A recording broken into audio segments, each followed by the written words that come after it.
comparto pues escritorio para que conversemos un poco entonces aspectos generales. Bueno, en esta primera parte pues vamos a tratar de mirar temas generales de lo que abordamos en el módulo. Tenemos como un resultado de aprendizaje que es diseñar arquitecturas de seguridad de TI en un contexto organizacional. Para ello tenemos dos elementos de competencia. El primero, definir los conceptos generales de la informática forense, principios y terminología que pueden ser aplicados en un contexto determinado. Pues aquí vamos a tomar toda la parte de la fundamentación teórica, conceptos que debemos manejar.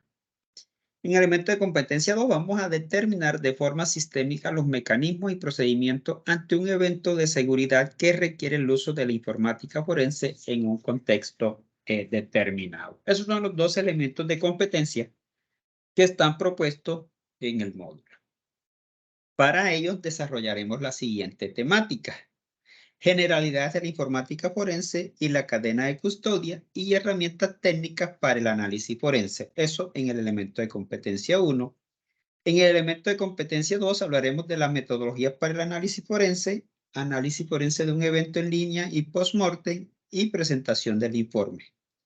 Y en el punto 3 o tema 3 hablamos del informe del análisis forense digital. Esa es la temática pues que está propuesta y sobre la que vamos a trabajar. ¿Cómo está propuesto la evaluación? Pues está compuesta de tres grandes factores o grupos o ítems, que es seguimiento 40%, práctica 40% y evaluación 20%. Esos son los, digamos, lineamientos institucionales que debemos seguir. ¿Cómo está entonces constituido el primer seguimiento 40%? Están los tres foros, foro 1, 2 y 3, y está la actividad 1, 10% cada uno. En la práctica tenemos el trabajo 1 y 2, 20% cada uno, y la evaluación 20%. Eso nos da un total del 100%. ¿Qué es muy importante? Bueno, yo siempre hago mucho énfasis al inicio del módulo sobre lo que son las citas y las referencias bibliográficas. ¿Por qué? Porque todos los trabajos deben estar citados y referenciados. Esto es, digamos, a nivel académico y profesional, eso es una exigencia para evitar lo que conocemos como plagio. O sea, no podemos presentar como nuestro un párrafo, una imagen, una tabla, ¿sí? Cualquier cosa que tomemos como de nosotros, ¿sí? Siendo que pertenece a un autor. Entonces siempre debemos pretender o debemos velar por no caer en plagio y hacer las citas y referencias de forma adecuada. También es importante la fuente. También se insiste mucho de dónde se toma la información. Pues no son recomendables esas fuentes que no tienen un carácter científico, académico riguroso.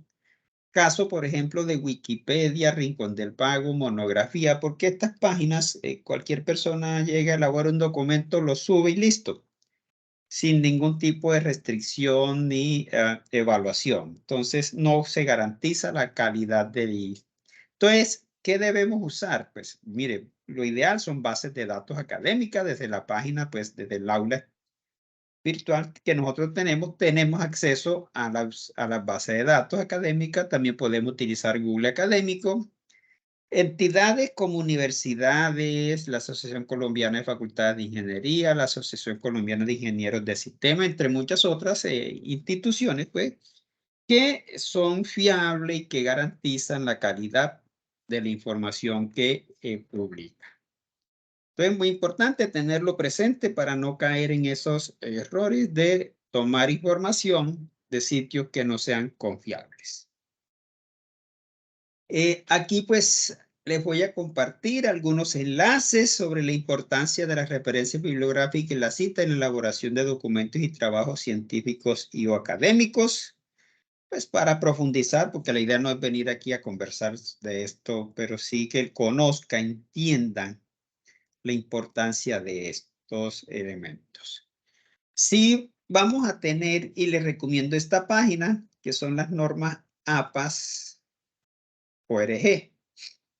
Esta es una página que está actualizada a la 7ª edición, la última versión, y la cual podemos tener a la mano para consultar. No es para aprendérnoslas. Por supuesto, cuando uno empieza a trabajar y a trabajar, pues va aprendiéndose poco a poco las normas. Por ejemplo, para la portada, podemos mirar que tenemos una portada sencilla de trabajo. Aparece el número de la página, el título, el nombre del estudiante, la facultad, el nombre del docente, la fecha. Algo sencillo. O si quieres una, digamos, más profesional, pues está esta otra parte. Sí, que ya es una portada aún más profesional. Eso hablando, por ejemplo, de la portada. Si hablamos, por ejemplo, de la referencia bibliográfica, pues aquí te explican qué incluir en la lista de referencia, qué no debe incluir, el formato, elementos, etcétera. Y es cuestión de hacer una lectura. Aquí está un ejemplo de qué debe ir en la referencia, ¿verdad? Aquí hay varias. Entonces, cuando hablamos de referencias, son distintas a citas, ¿sí? Entonces dice, bueno, aquí hay unas preguntas. Entonces, ¿cómo citar un libro, una revista, un periódico, una página web, un diccionario, un video de YouTube? ¿Cómo citar Twitter, Facebook, Instagram, Wikipedia? Porque esta no se recomienda. Una diapositiva de PowerPoint, etcétera, ¿verdad? Entonces, por ejemplo, una página web que es bastante usual. Entonces, aquí nos dice que debe tener página web con contenido estático, con actualizaciones frecuentes dentro de una página web. Entonces, hay aquí, digamos, ejemplos, miren, distintos ejemplos que podemos utilizar para crear. Aquí está la referencia. Moret, de 7 de octubre. 7 consejos para pedir una hipoteca. ¿De dónde se tomó? Y la cita sería Moret 2019. Una cosa es la referencia, donde está toda la información del autor, la fecha, el título y de dónde se toma. En este caso, como es una página web. Y otra es la cita, que va el apellido del autor y el año, ¿verdad? Entonces, mira que aquí hay ejemplos. Por ejemplo, una tabla. Pues una tabla nos dice que tiene el número de la tabla, debajo el nombre, están los encabezados, el contenido de la tabla y al final pues una nota. Una nota pues sencilla, corta, explicativa de la tabla y por supuesto el autor si no es de nuestra creación. Lo mismo están, por ejemplo, las figuras. Si tomo una figura, que con mucha frecuencia lo hacemos, tiene la misma estructura. Figura 1, debajo el título, la figura o imagen, la nota, y en este caso, por ejemplo, nos están dando la cita, ¿sí? La cita. Mira, aquí está, Long página 120 por JJ, Single 2014, McGraw-Hill Education. ¿Sí? Esa ahí está citando, diciendo de dónde tomaron esa imagen. Esos son algunos ejemplos. Está el tamaño de la página, los márgenes, el tipo y tamaño de fuente, encabezado, interlineado, alineación, título y subtítulo. Es muy importante y siempre lo recomiendo porque APA maneja 5 niveles de título. El principal, o sea, que va centrado, negrita, cada palabra iniciando en mayúscula, texto inicia un nuevo párrafo, es nivel 2, nivel 3, 4, es cuando uno utiliza 1, 1.1, 1.1.1, etcétera. Entonces, APA sugiere hasta 5 niveles. Considera que de ahí en adelante, pues no es apropiado seguir enumerando. Eso para mirar, pues, algunos ejemplos. Bien. Aquí están las citas, que pueden ser directas, de 40 palabras, o más de 40 palabras. Están las citas parafraseadas y están las citas con más de un autor. Aquí explica, nuevamente explican las referencias y están los ejemplos, ¿sí? De cómo citar cada una. Entonces aquí te dejo voy a dejarles en la diapositiva que les voy a compartir, pues les dejo ese enlace para que lo tengan a la mano como consulta y puedan pues utilizarlo para referenciar y citar en los trabajos. También tenemos unos administradores bibliográficos, caso Zotero, por ejemplo, que es un administrador open source que funciona muy bien con el navegador de Mozilla Firefox. Tiene complemento ya, creo que también tiene para Chrome, entonces podemos trabajarlo integrado y esto nos facilita administrar también las citas y referencias bibliográficas. Aquí les dejo un enlace y cómo crear tablas con contenidos. Entonces, todo esto les sirve, pues, porque en Word también podemos agregar citas a un documento automáticamente y cómo podemos crear la tabla de contenido. La idea es que todo esto lo hagamos de manera automatizada para que tengamos, pues, trabajos y elaboración de informe a nivel ya profesional y empresarial, pues, con unas buenas características, ¿verdad? Esa es la idea, entonces, como términos generales, pues, que inicialmente quería compartirte. Ya en cuanto a contenido, pues, algunas generalidades sobre lo que es la informática forense. Digamos que es una disciplina de la ciencia forense encargada de la identificación, recolección, custodia y análisis de evidencia de tipo digital presente en dispositivos de almacenamiento de información que se ven involucrados en la comisión de un incidente o delito informático. Esa es una definición. El FBI, por ejemplo, dice que la informática o computación forense es la ciencia de adquirir, preservar, obtener y presentar datos que han sido procesados electrónicamente y guardados en un medio computacional. Y por supuesto, si uno indaga en la red, pues va a encontrar muchas más definiciones. La Asociación Colombiana de Ingenieros de Sistemas la define como la disciplina auxiliar de la justicia moderna para enfrentar los desafíos y técnicas de los intrusos informáticos, así como garante de la verdad alrededor de la evidencia digital que se pudiese aportar en un proceso. Entonces, ahí tenemos varias definiciones, todas son correctas. No es una mejor que la otra, sino que, pues, dependiendo del contexto, pues ahí está, pero cualquiera, y hay más, ¿sí? Si uno mira, pues ahí va a encontrar más. Algunos conceptos fundamentales, como computación forense. Eso es lo mismo que decir la informática forense, pues, disciplina de la ciencia forense que considera y que considerando las tareas propias asociadas a la evidencia, procura descubrir e interpretar la información en los medios informáticos para establecer los hechos y formular hipótesis relacionadas con el caso.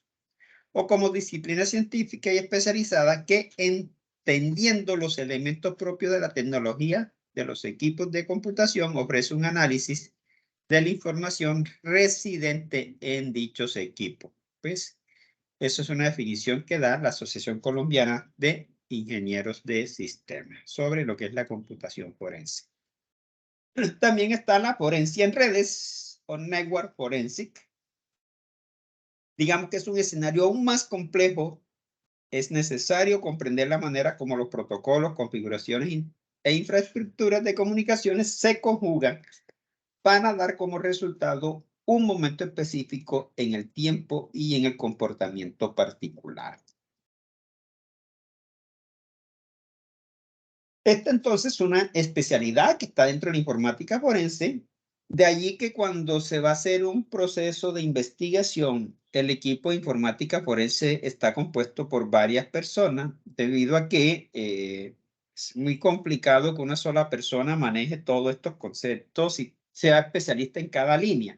Entonces vemos, por ejemplo, que hay una persona especialista en sistemas operativos, hay otro en bases de datos, otro en redes y telecomunicaciones, por ejemplo.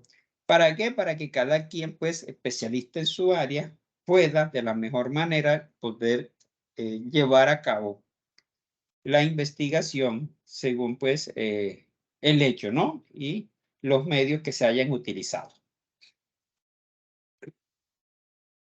Entonces, la forencia digital forma, digamos, forma de aplicar los conceptos, estrategias y procedimientos de la criminalística tradicional a los medios informáticos especializados con el fin de apoyar la administración de justicia en su lucha contra las posibles delincuentes o como una disciplina especializada que procura el esclarecimiento de los hechos, respondiendo preguntas, por ejemplo, como quién, cómo, dónde, cuándo, por qué, de eventos que podrían catalogarse como incidentes, fraudes o uso indebido de bien, sea en el contexto de la justicia especializada o como apoyo a las acciones inherentes en las organizaciones en el contexto de la administración de la inseguridad informática, ¿verdad? Entonces, hay unos objetivos planteados de la informática forense, como es la compensación de los daños causados por los criminales o intrusos, la persecución y procesamiento judicial de los criminales y la creación y aplicación de medidas para prevenir casos similares. Entonces, mira que la informática forense, pues, no solo para investigar, sino que podemos utilizarla para hacer una valoración, una evaluación del nivel de seguridad y a partir de los hallazgos, entonces, formular una propuesta, un proyecto para tomar los correctivos que sean necesarios de acuerdo, pues, al diagnóstico que se haya hecho. En ese caso, pues, tiene un uso preventivo, ¿verdad? ¿Por qué? Porque se utiliza para hacer como una auditoría, un diagnóstico y basado en los hallazgos, pues, se plantea un plan de acción que permita minimizar esos hallazgos, minimizar o corregir esos hallazgos. Y la otra es cuando ya sucede el hecho, pues para investigar entonces todo el proceso y poder recabar las distintas evidencias y si es necesario llevarlas pues ante un proceso judicial. Entonces mira que los temas de uso o los usos pues son temas corporativos, puede ser colectar información en casos que traten sobre acoso sexual, robo, mal uso o apropiación de información confidencial o propietaria o aún de espionaje industrial, por ejemplo. En cuanto al mantenimiento de la ley, puede ser usada en la búsqueda inicial de órdenes judiciales, así como la búsqueda de información una vez se tiene la orden judicial para hacer la búsqueda exhaustiva. Este es otro. Muy importante, no podemos acceder a un equipo si no tenemos una orden judicial o una orden, que para el caso de las empresas privadas, de gerencia, de administración o de la junta directiva, pero una carta firmada, ¿sí? Donde den el consentimiento o la autorización para poder llevar a cabo una inspección, una investigación a través de un medio digital, ¿sí? Entonces, eso es muy importante, siempre tenerlo presente, contar con esa aval o esa autorización, ya sea por una orden judicial o porque la parte de administración, llámese gerente, administrador, sala de junta, como se quiera llamar, sala superior, consejo superior, como así lo autorice. Y eso debe ser mediante un documento que lo autorice y firmado para evitarse que que posteriormente pueda ser contrademandado por violar la intimidad de información reservada, ¿sí? Entonces, hay que cumplir con toda esa rigurosidad al momento de realizar un proceso y acceder a un equipo para hacer una investigación. Otra parte, pues, es la investigación de seguro. La evidencia encontrada en computadores puede ayudar a la compañía de seguro a disminuir los costos de los reclamos por accidentes y compensaciones, ¿sí? Son entonces algunos de los usos que se le puede dar. También está en la persecución criminal. Esto, pues, a diario lo vemos. Siempre cuando hay un hecho, vamos a las redes sociales y empezamos a investigar perfiles, a buscar ahí contactos y por ahí, pues, se han dado muchos resultados, porque la gente tiende a publicar casi que todo lo que hace y va dejando entonces distintos rastros a través de las distintas redes sociales. En litigios civiles, casos que tratan con fraude, discriminación, acoso, divorcio, pueden ser ayudados por la informática forense. Algunas otras generalidades, por ejemplo, hay que evitar la contaminación de la escena y de las evidencias. Eso es muy importante a la hora de llegar a inspeccionar, digamos, un lugar físico donde ha sucedido un hecho. Entonces, tener esa convicción de que evitar la contaminación de la escena y de las evidencias, tomando todo, pues, las precauciones necesarias para evitar esa parte. Hay que actuar metódicamente, pues, siguiendo los lineamientos de la metodología de análisis forense en cada una de sus etapas a fin de evitar errores de procedimiento que comprometan la integridad de la evidencia y de los equipos. Caso que conocemos mucho es cuando nuestra fuerza pública bombardeó a Raúl Reyes por allá en la frontera con Ecuador. Obtuvieron varios computadores, discos duros, memoria USB, pero no siguieron los protocolos de cadenas de custodia y toda esa información fue invalidada, no pudo ser presentada ante un juez porque no se siguieron esos, digamos, lineamientos que establece la cadena de custodia. Entonces, muy importante esta parte de seguir al pie de la letra todas las indicaciones que se especifican para una cadena de custodia. Bien, entonces la ciencia forense proporciona los principios y técnicas que facilitan la investigación del delito criminal. En otras palabras, cualquier principio o técnica que pueda ser aplicada para identificar, recuperar, construir, analizar la evidencia durante una investigación criminal forma parte de lo que se conoce como ciencia forense. Es un principio fundamental que se usará continuamente para relacionar un criminal con el crimen que ha cometido. Es el principio de intercambio de transferencia de los cargos. Esto es un principio que dice que cualquier victimario se lleva algo de la víctima y deja algo en la víctima, ¿verdad? Y que eso se está aplicando pues mucho siempre dentro de no solo de la ciencia forense digital o computacional, sino en la ciencia forense de la medicina, de la odontología, etcétera, porque allí también se aplica todo este concepto. Entonces, ¿qué es una evidencia digital? Cualquier dato que puedas establecer que un crimen se ha ejecutado o pueda proporcionar un enlace entre el crimen y su víctima o un crimen y su autor. Cualquier información que sujeta a una intervención humana u otra semejante ha sido extraída de un medio informático. Eso es unas definiciones de lo que es una evidencia digital. También hay más. Hay otro tipo de definiciones, pues, pero que en general, pues, terminan indicando básicamente, pues, que es lo mismo, ¿sí? Cualquier información que esté en un medio de almacenamiento digital o electrónico, pues se considera una evidencia digital.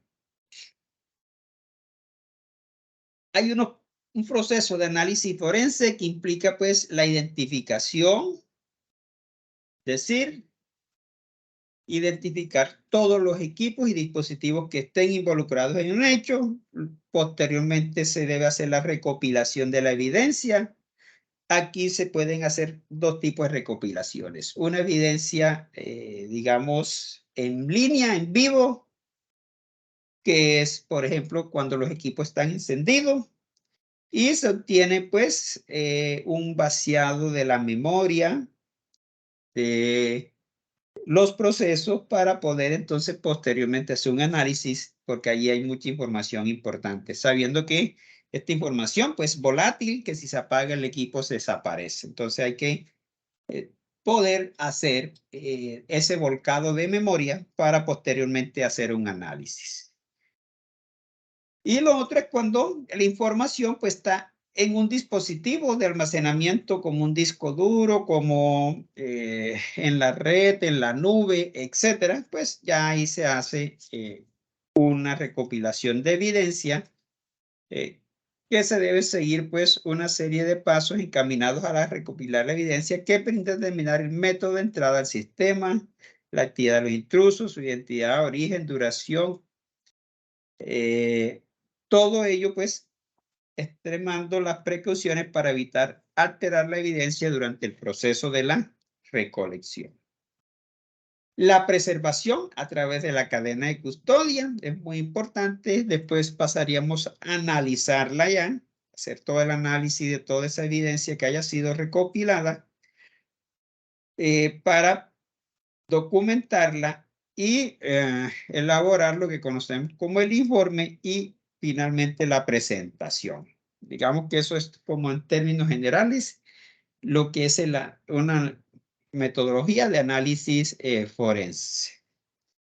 También es importante conocer sobre los procedimientos judiciales de secuestro de equipos y dispositivos, porque también cuando el hecho es, digamos, muy grave, donde hay una pérdida considerable de información que es de carácter reservada, entonces allí pueden empezar a generarse unos procedimientos judiciales. La idea, pues, es siempre conservar la originalidad de la información y, pues, al inicio, pues, cuando se llega al hecho o al sitio, pues, hay que hacer una inspección ocular que permita, entonces, detallar las características del sitio, de la escena y poder, entonces, proceder. Hay que separar las personas que trabajan sobre los equipos informáticos lo antes posible y no permitirles volverlos a utilizar, pues por obvia razón, para que no se altere la información, se modifique o se elimine. Hay que fotografiar todos los elementos antes de moverlos o desconectarlos para poder tener claro cómo estaban configurados o conectados y a qué dispositivo. Hay que evitar tocar el material informático sin uso de guantes descartables. Esa es otra cosa muy importante. Las personas, nosotros podemos tener carga, ¿cómo se dice? Magnética, ¿verdad? Y debemos entonces utilizar guantes especiales para evitar que esa descarga magnética que generemos sobre los distintos dispositivos pueda causar algún daño sobre esta y la información. Si los equipos están apagados, deben dejarse apagados, no se deben prender, y si están prendidos, pues tampoco los debemos apagar. Hay que identificar si existe equipos que estén conectados a la red, impedir que nadie, excepto el perito informático, realice búsqueda sobre los directorios o intente ver la información almacenadas en estos dispositivos. Hay que identificar correctamente toda la evidencia a secuestrar, ¿sí? Aquella que va a caer en manos, pues, de la entidad judicial en caso de un proceso judicial, etcétera, ¿verdad? Hay que rotular todos esos periféricos que podamos o que sean sometidos al secuestro para, digamos, conservarlos y poderlos identificar y posteriormente devolver de forma adecuada. Hay que usar las bolsas especiales antiestáticas para almacenar esos dispositivos de almacenamiento electrónico. Hay que precintar cada equipo informático en todas sus entradas electrónicas y todas las partes que pueden ser abiertas o removibles con el propósito de que no sean accesibles fácilmente. Resguardar el material informático en un lugar limpio para evitar la ruptura o falla de componentes. Mantener la custodia del material informático transportado. Esto siempre es muy, muy importante y se hace mucho énfasis en lo que es la cadena de custodia. Pues algunas lecturas complementarias y finalmente pues hablar de lo que son algunas herramientas que se utilizan en la informática forense.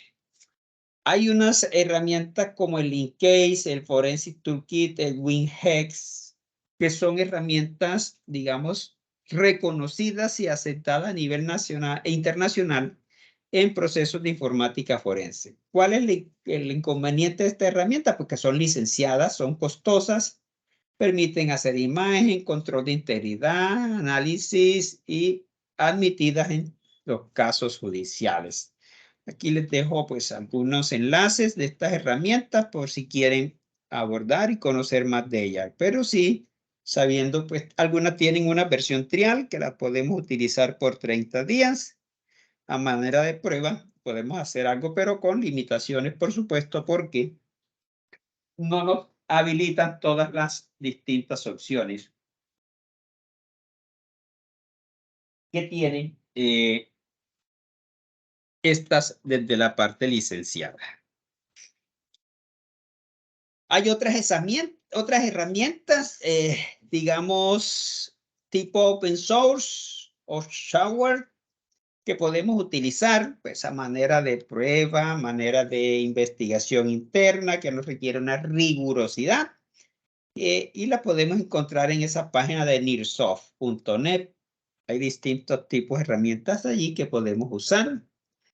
En Forensic, pues, hay varias allí.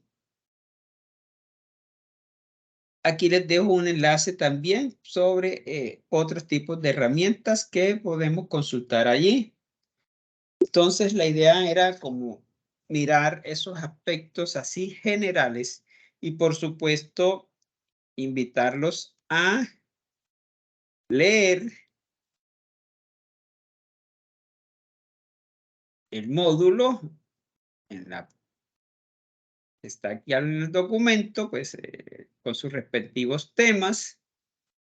El primero, pues, hay la presentación del concepto, generalidades que ya la vimos, ¿cierto? Aquí puedes leer algunas definiciones sobre registrar, clasificar la información, contener, aislar, investigación en línea, investigación post-mortem, manejo de custodia, acciones correctivas y preventivas, y lo que es el informe forense.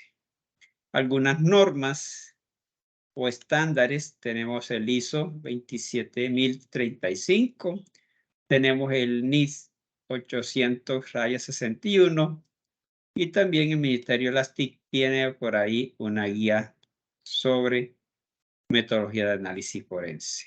Entonces, aquí está sobre la cadena de custodia. En el tema 2, por ejemplo, habla de la herramienta técnica para el análisis forense. Pues aquí habla de Autopsy, OpenText, InCase, Paladin, FTK Major, entre otras, ¿verdad? Son distintas herramientas que podemos utilizar. En el tema 3 habla de los sistemas de almacenamiento y seguridad y resguardo de la información, pues son los distintos medios que se puedan utilizar para almacenar información, respaldo de información. Bien, esos son los 3 temas que aborda entonces el elemento de competencia 1. ¿Qué tenemos como desarrollo? Si miramos el programa de curso,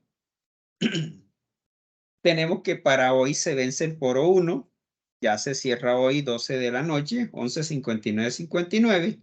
Para el 7 está la actividad 1. Luego nos reunimos nuevamente el 19 para el encuentro sincrónico 2. El mismo 19 se cerraría ya el foro 2. Para el 21 el trabajo 1. Para el 2 de junio está el encuentro sincrónico 3. El 4 el trabajo 2. El 11 está la evaluación en línea y el 16 damos cierre, perdón, al módulo, ¿verdad? Y al bloque pues, del segundo, bloque 2 del 23.1. Entonces aquí, como ves, está toda la programación que vamos a trabajar. ¿Y qué es o de qué consta el foro 1? Pues estamos trabajando lo que se entiende por protocolo por el protocolo de cadena de custodia, cuál es la finalidad y las fases o etapas, y qué características debe tener un informe de forense informático. Como siempre, pues hay que responder a 2 compañeros argumentativamente.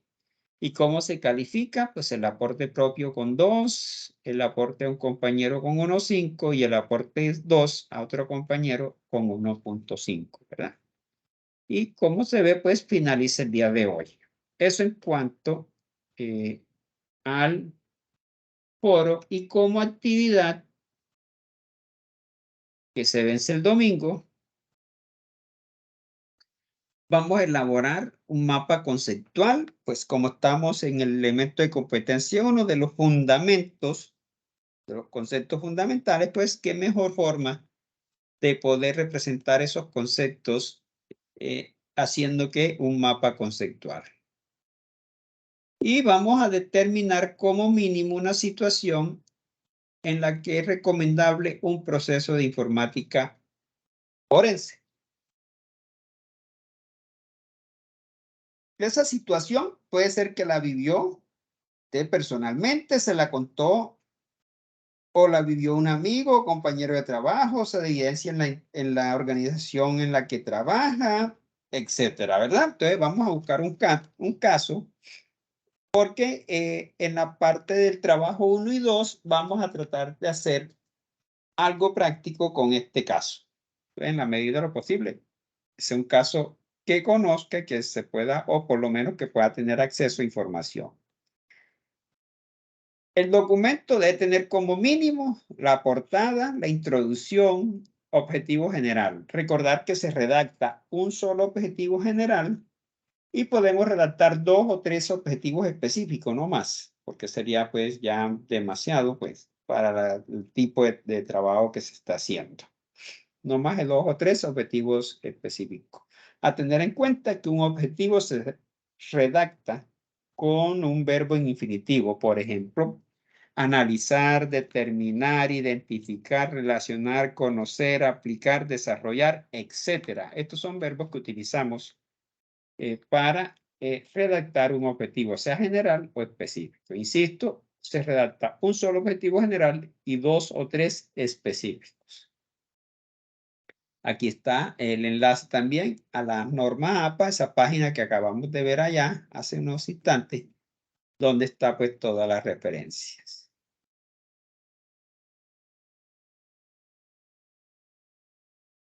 El trabajo entonces estuvo habilitado desde el 26 de abril y cierra el día domingo 7. Eso es lo que tenemos en desarrollo en este momento. El foro 1 pues se vence hoy, medianoche, y la actividad el domingo. Eso como a grandes rasgos, grandes síntesis, Cristian, pues de lo que tenemos para trabajar. No sé si tengas alguna inquietud, pregunta de lo que acabamos pues de comentar. No, profe, todo está claro. Listo, Cristian. Vale, entonces, de todas formas, yo mañana, en el transcurso del día, Dios mediante, pues estaré publicándole, socializando en la opción de anuncios y en el foro general y encuentro sincrónico, pues las dos presentaciones más el video de este encuentro para que las personas que no pudieron asistir, pues lo puedan ver en diferido, ¿vale? Listo, profe. Vale, me voy a detener entonces la grabación.